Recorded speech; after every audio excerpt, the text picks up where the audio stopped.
¿Te aparece un cartelito? Sí. Perfecto. Bueno, hola Yelin, ¿cómo estás? Hola, Finalmente, Ceci. Bien, ¿y usted por allá cómo está? finalmente podemos encontrarnos en este Zoom. Bueno, vamos a contarles un poco a las familias que nos van a ver en este video. Te quiero presentar, la conozco a Yelin hace varios años. Nos conocimos, bueno, a través de la página de Padres por Rubinstein. Ella es médica y es hermana de Ernesto, que tiene síndrome de Rubinstein-Davy y tiene 36 años, ¿verdad? Sí. Así que, bueno, nos gustaría hoy poder compartir un poco tus experiencias como hermana y como doctora también, lo que nos puedas aportar con respecto bueno, al transcurso de las distintas etapas de la vida de Ernesto, que hoy es un adulto.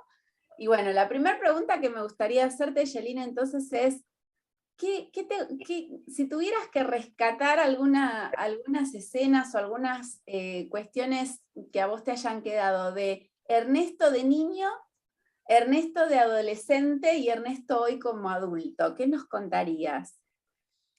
Bueno, para comenzar, nosotros somos de Cuba y cuando mi hermano nació no habían referencias de casos como él en el país y fue difícil porque mis padres se guiaron por lo que les contó un genetista en el país de lo que decían los libros de Rubinstein-Davy.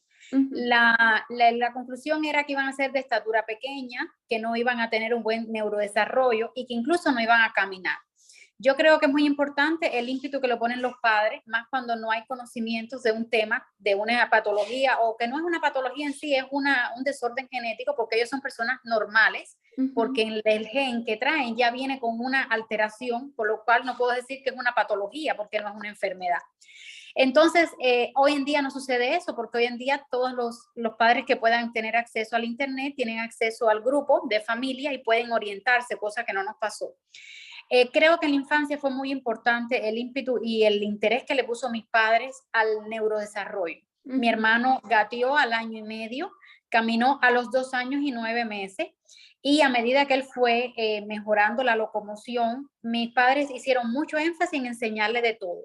Mi hermano aprendió a montar bicicleta, aprendió a jugar con los niños. En mi país se jugaba en mi infancia en la calle con otros vecinos. Sí. Como él nació, yo tenía 3 años y siempre me crearon eso como que teníamos que jugar juntos. Y nosotros siempre socializamos con los niños donde vivíamos, por lo cual él se adaptó a lo que el resto de los niños hacían. Quiere decir que nunca hubo el límite de que no se podía jugar trompos o canicas porque él no sabía, él se le enseñaba. Y así fue para todo. Por ende, tuve que aprender muchos juegos de varón junto con él y nunca tuvo limitantes. Él también se cayó, se raspó sus rodillas. Entonces la etapa de la infancia fue muy bonita porque fue una infancia a plenitud, porque en los primeros 5 años se hizo mucho énfasis en lo que fue el desarrollo psicomotor, se le hizo mucha fisioterapia y en el lenguaje se le obligaba mucho a que él tratara de hablar. Yo recuerdo de niña que cuando él pedía agua, él señalaba con el dedo y mi mamá le decía que no, que era agua, que cuando él dijera agua, le daba agua. Él trataba, se esforzaba porque ellos tienen una dificultad en la laringe, que les da mucha dificultad a nivel de las cuerdas vocales y como tienen el paladar tan alto, la Sí. articulación de la palabra le es difícil, pero ahí fue más o menos aprendiendo a conversar. Recuerdo de niño con respecto al lenguaje, él es muy conversador y él tiene, es gago, él repite mucho lo mismo, porque además tenemos por la familia herencia de tener gaguera, que son las personas que se traban a la hora de hablar. Entonces, de niño recuerdo que él hablaba y miraba a mi mamá o a mi papá. Eso quería decir traduce. Él cuando hablaba y miraba a una persona, miraba a mis padres para que Claro. decir, Yo sé que repite lo vos que me yo digo. entendés, Yo sé que entonces tú me entiendes. traducime. Y para mí me era muy fácil conversar. De hecho, él era una persona de hablar muchas personas. Vivíamos en un lugar pequeño, una urbanización, y a mí se me decía la hermana de Ernesto. Es decir, Claro. mi referencia era Ernesto. Él. Entonces teníamos las escuelas, en mi país era así, la escuela de niños normal, educación normal, frente a la escuela de niños especiales. Y nunca hubo diferencia, de hecho íbamos junto al colegio, yo lo dejaba en su escuela, cruzaba la calle y entraba a la mía. Y nunca hubo diferencia tampoco con eso. Yo nunca sentí del todo que él fuera diferente, porque para mí era normal tener un hermano así. Qué lindo esto que estás contando, me gustaría hacer un pequeño foco en esto, de que decís el ímpetu que le ponen los papás en esa primera etapa de la vida, ¿no? En la infancia, donde tal vez uno tiene tantas incertidumbres, uno tal vez como padre, papás de chicos sin ningún tipo de problema, ni de condición, ni de dificultad, de hecho las tienen.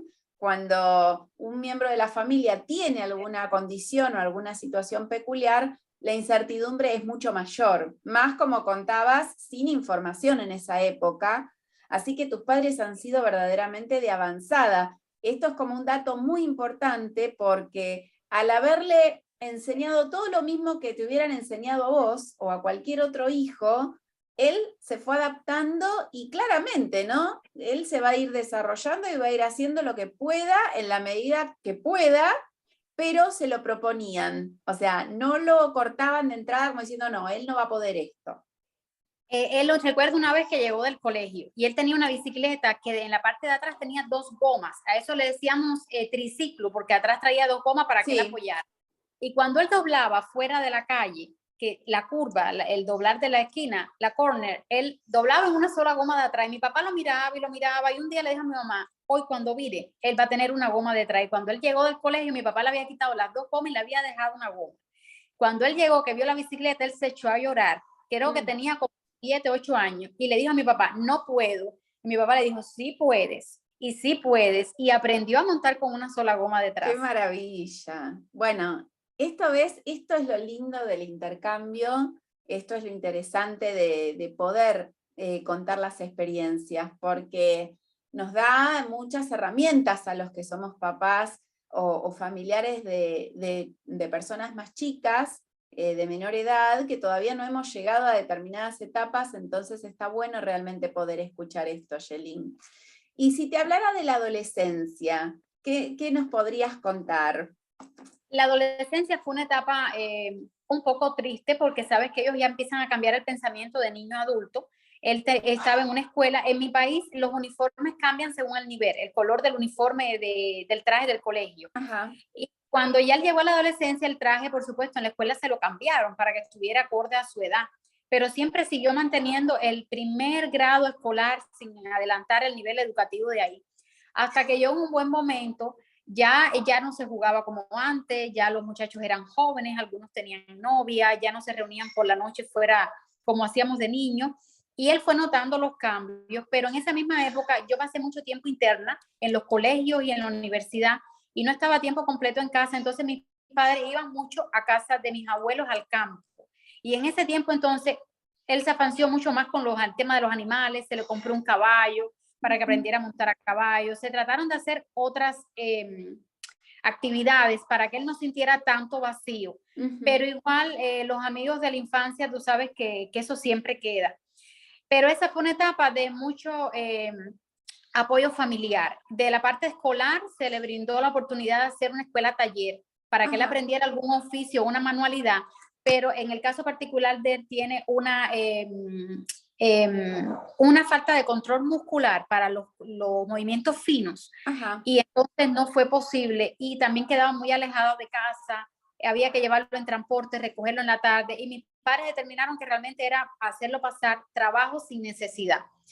Y entonces empezaron a estar más tiempo con la familia en el campo para que él se entretuviera. Y fue una etapa de mucho apoyo familiar, mucha actividad de campo. Nunca hubo, para que me entiendas, alimentación del deseo juvenil de salir a fiesta, de beber, de tener novias o insinuar temas sexuales para su edad, porque sabes que es un tema difícil de manejar para ellos. Cuando comenzaron los sueños húmedos, sabes que ellos pueden eyacular durmiendo. Él no sabe cómo expresarlo, mi mamá sí se percataba, eso empezó a ocurrir, pero mi mami siempre lo tomó como que de eso no se hablaba. Él se levantaba en la mañana, mi mamá cambiaba la ropa de cama, la lavaba, y como no se le hizo énfasis, él con el tiempo también como que eso fue espaciándose mucho más hasta que dejó de pasar. Ajá. Y si en algún momento sigue pasando como adulto, mami lo sigue tomando como que no es importante, para no darle presión sobre el tema. Trascendencia. Bueno, yo te cuento que Franco está justamente en esa etapa, ¿no? De la adolescencia, tiene 14 años, y en mi caso, lo que fui haciendo, porque obviamente, naturalmente, como otros chicos de su edad, él intenta tocarse y ve que eso le gusta, Claro. entonces lo quiere repetir y demás. Entonces, en nuestro caso, lo que optamos por hacer es decirle que eso es algo privado, ¿sí? Claro. Que él lo puede hacer. Darle su espacio, porque nosotros Exacto. en casa le dimos un cuarto solo.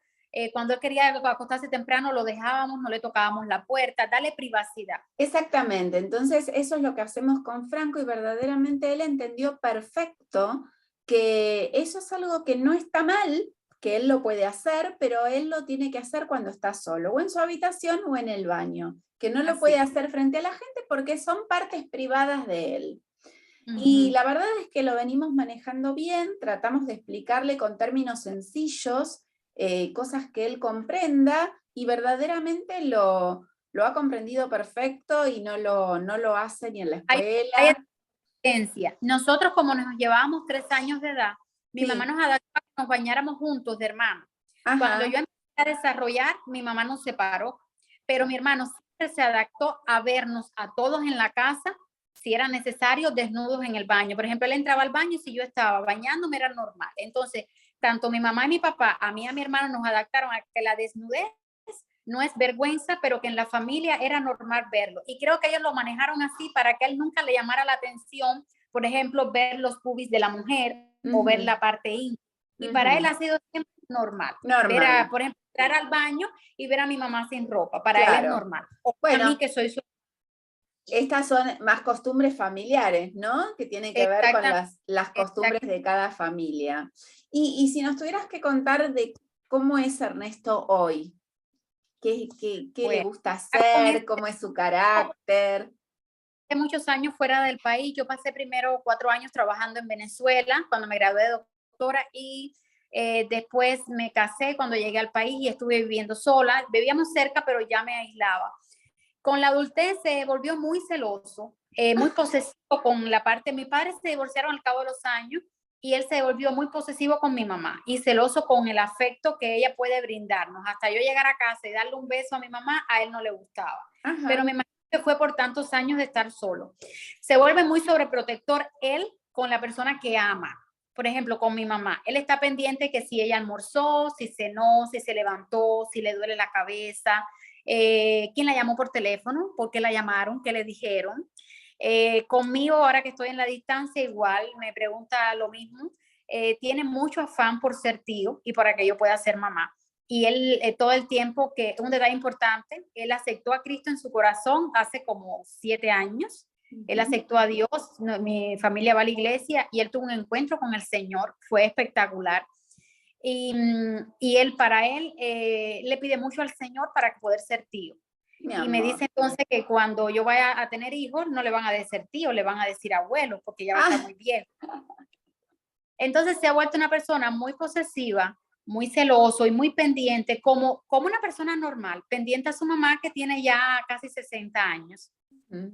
Bueno, es Entonces mi mamá, por joven. supuesto, sí, mi mamá, por supuesto, lo cuida y lo atiende, pero él siente lo mismo con ella. Ajá. ¿Y cómo es el día habitual, un día habitual en la vida de él? ¿Qué cosas hace? ¿Para qué Bueno, cosas como necesita ayuda? nosotros tenemos familiarmente, tenemos una herencia de dormir mucho y él también duerme mucho, pero se despierta mucho en la noche. Por lo general se duerme muy tarde, 2, 3 de la mañana acostado, pero se desvela. Él le dice a mi mamá que él piensa mucho y se levanta sobre las 11 de la mañana, se baña, tiene el hábito de bañarse apenas se levanta, él se baña solo, se viste solo, elige solo su ropa, es muy metódico, su closet es una perfección total. Ahí no hay nada que se mezcle ni que esté diferente. Wow. Desayuna sobre las 11, 12 del día y almuerza sobre las 3, 2 de la tarde. Juega una tarde con su mascota, ve una serie por el televisor. Casi siempre cuando llama a alguien a la casa, mi mamá lo deja que él atienda al teléfono. Y como todos son familiares, todo el mundo lo entiende y él conoce a todo el mundo por teléfono. Se encarga de la persona que lleva los mandados de la casa porque mi mamá no sale, es una persona que lo hace y él está pendiente cuando la persona llega a traer los mandados de la calle, cuando se busca el pan. Entonces, solo tiene una función que es encargarse de llenar todo el filtro y todo lo que es bebida potable de la casa. Él lo hace dentro de la casa y él se encarga de recoger la basura de la casa y sacarla fuera de la casa. Fuera de eso, no lo dejamos que haga más nada porque vivimos en apartamento y es una calle muy transitada y entonces no debe salir a hacer nada. Después repite otra serie que le gusta, se baña, come y se sienta siempre en la terraza tarde-noche, que hay columpio, un rato, pero su vida básicamente siempre es estar en casa, televisor, estar con la mascota un rato y cualquier cosa que surge en la casa distinta. Ellos con frecuencia cada 2 o 3 meses salen al campo a ver a la familia y se pasan una temporada de 15 o 21 días. Y eso a él le ayuda mucho porque a veces le dice a mi mamá que está aburrido, que quiere salir y se van para otro estado, otra ciudad y sale de su rutina diaria. Claro. Pero básicamente es eso. Gracias a Dios no tiene frecuencia de enfermarse. Él casi nunca se acatarra, ni tiene infección urinaria. Él se lo hace todo. Él si lo deja, friega su plato. Cuando termina de comer y su cubierto. Pero mi mamá no deja que lo haga. Pero a veces ella se siente mal y él le dice, friego. Y él le dice, sí, friega la loza. Que lo deje, que lo deje. Y Shelly, entonces, él se lo hace todo. Él se lo hace todo. Muy bien. Shelly, hablando un poquito, nos quedan pocos minutos, no quiero que se nos corte el video antes de que podamos terminar esta charla tan linda. Ya que aparte de vos ser la hermana de él, sos médica, me gustaría preguntarte, como para también las otras familias estar al tanto, ¿qué cuestiones médicas vos podrías notar, por lo menos en él, ¿no? Que tal vez puedas compartir con nosotros para que estemos atentos, para que chequeemos, controlemos. Bueno, ya con su edad, lo más difícil, es decir, la mayor dificultad que yo lo veo ha sido la dificultad visual y la dificultad en la alimentación. Ajá. Él, debido a que tienen prognatismo, ellos tienen las mandíbulas muy pequeñas, se le han sacado varias piezas dentarias y hace trismus, es decir, al quitar algunas muelas, a la hora de masticar, la mandíbula no queda firme y cuando apoyan tanto el maxilar como la mandíbula, la alimentación, hay otras áreas que no apoyan porque no hay piezas dentarias y la mandíbula le traquea en ocasiones. Y además, cuando está comiendo, tose con frecuencia y puede ahogarse. Entonces siempre él debe comer con jugo, con agua, con líquido. Pero eso a medida que él ha crecido, porque es muy alto y tiene lo que es la laringe y todos estos huesos de aquí adelante del cuello muy prominentes, le pasa mucho más. Entonces ya él sabe que él debe comer despacio, pero que le falten algunas piezas de muelas porque se le han ido enfermando. Siempre fue muy difícil de niño el cepillado dental. Le daba mucho trabajo y se le fueron perdiendo algunas piezas y no dejábamos que se le enfermaran, algunas se empastaban, se arreglaban, pero cuando no tenían solución había que sacarlas. Y hubo que sacar muelas para que los dientes se le acomodaran. Claro. Estuvo usando aparaticos, pero ellos realmente, él no lo toleraba, le era muy incómodo, porque a veces cooperan, pero hay cosas realmente que te das cuenta que no cooperan. Entonces, dificultad que ya con su edad ha sido la alimentación por el tema de las piezas dentarias y al no tener piezas y no masticar, a veces tiene ingesta. Nos damos cuenta que se come algunas cosas sin masticarlas bien, pero mami tiene el hábito de todo lo que sea cárnico, ella se lo pica como un bebé, bien chiquitico. A él se le sirve su cena, pero todo lo que sea cárnico se le picotea como un niño y él se lo va comiendo de trocito en trocito. Y la dificultad visual, que él tiene una miopía muy elevada, que no es operable porque es del síndrome. Él usa unos lentes para ver televisión muy gruesos y cuando él sale a la calle, él necesita agarrarse del brazo de mi mamá porque él no logra divisar que hay una piedra en el camino, en la acera. A veces tropieza con cosas porque no las ve. Esas son las dos cosas que le ha dado dificultad.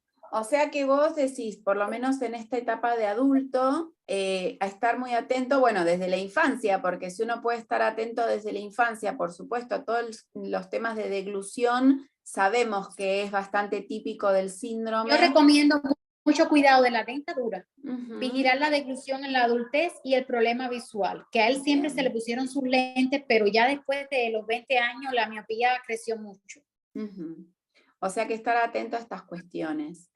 Shelly, por último, me encantaría preguntarte, ¿no? Porque en general tengo más contactos con papás o con mamás, y no tanto con un par, ¿no? Que es la hermana de una persona con síndrome de Rubinstein, en este caso.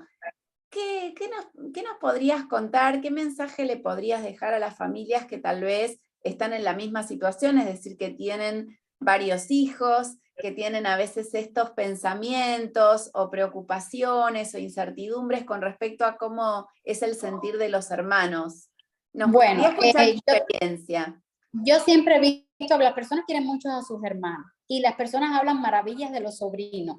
Yo nunca voy a ser tía porque, por supuesto, él no puede tener hijos, pero yo lo siento a él como el amor que uno le tiene a un hermano, pero a la vez se siente como el amor que se le pudiera tener a un sobrino, porque tú lo sientes como que es tu hijo, lo sientes más allá de tu hermano, sientes una responsabilidad de vida que desde que soy pequeña siempre me dijeron, tienes que estudiar, hacerte independiente porque tu hermano depende de ti. Eso es algo clásico, porque al final yo tengo a mis padres, pero el día que ellos no estén, él depende de mí. Y lo sientes como algo que vino contigo, que ya vino, como uno dice en Cuba, lo pusieron ahí, no se puede quitar, pero que es una responsabilidad de vida. Es una persona que depende de ti, no solo económicamente, sino monetariamente, emocionalmente. Y me preocupa mucho, mucho, mucho para el futuro el apego tan grande que tiene con mi mamá. Porque él para mi mamá es, él me dice a mí, yo a veces le digo, si mami pudiera venir acá conmigo y estar una temporada, y él me dice, me muero. Si mi mamá se me va del lado, yo me muero. Y entonces un apego muy grande, pero desde el punto de vista hermana es un hijo que vas a tener y depende mucho cómo uno maneje durante la vida de uno, porque uno es joven, uno es mujer, pudo pasarle un hermano hombre, uno va teniendo pareja, yo en mi caso estoy casada, pero siempre es algo que maneja que desde que conoces a una pareja, lo sabes que tú tienes una responsabilidad con tu familia y por supuesto no pesa porque es un placer y además que no te imaginas tu vida sin él, porque la gente me dice, y si hubiese sido, de hecho un día hablé con mi mamá y le dije, mami, ¿cómo sería? Me dijo, yo no me imagino la vida sin tu hermano. Si a mí, yo volviera el tiempo atrás y a mí Dios me dice, tu segundo hijo va a tener un síndrome genético, esta es la vida que vas a llevar, ¿lo quieres o no lo quieres? Ya después de haber vivido la vida, dice mi mamá, lo quiero, mi vida no es igual sin él, mi vida es esta. Qué hermoso. Creo que no podés dejarnos mejores palabras. Yo te agradezco un montón este tiempo. Sé que estás con mil cosas, pero me parecía muy interesante poder tener tu mirada, tus experiencias, las de Ernesto, las de tu familia, aparte dentro de otra cultura, de otro país, en otra edad. Así que, bueno, súper valioso, Shelly, y como siempre, un beso enorme. Esto lo vamos a poner en la página para que todas las familias puedan conocer la historia de ustedes y como siempre, siempre en contacto. Un abrazo Igualmente, enorme. gracias por el tiempo. Y gracias, y me encantó esta última reflexión, ¿no? Lo volvería a elegir porque el amor que él da y que él brinda, esa personalidad y todo lo que él tiene para dar, es esa contrapartida a los desafíos que genera a veces el camino, ¿no? Y quise ser médico y estudié medicina por él. Creo que nunca hubiese elegido una especialidad, es decir, la carrera de medicina, si no hubiese tenido un hermano con un síndrome, porque yo pensé de niña que siendo médico, él podía, es que desde niña todo el tiempo lo veía en el médico, y a veces mis padres no estaban y me decían, está en el hospital con tu hermano. Y yo pensaba que era que estaba enfermo, no es que estaba enfermo, estaba en fisioterapia, pero eran cosas Claro. que yo no entendía. Bueno, hermosa. ¡Mua! Besos Gracias. a vos, a Nesti, a tu mami y gracias. Bueno, Chao. gracias, encantada. Bye.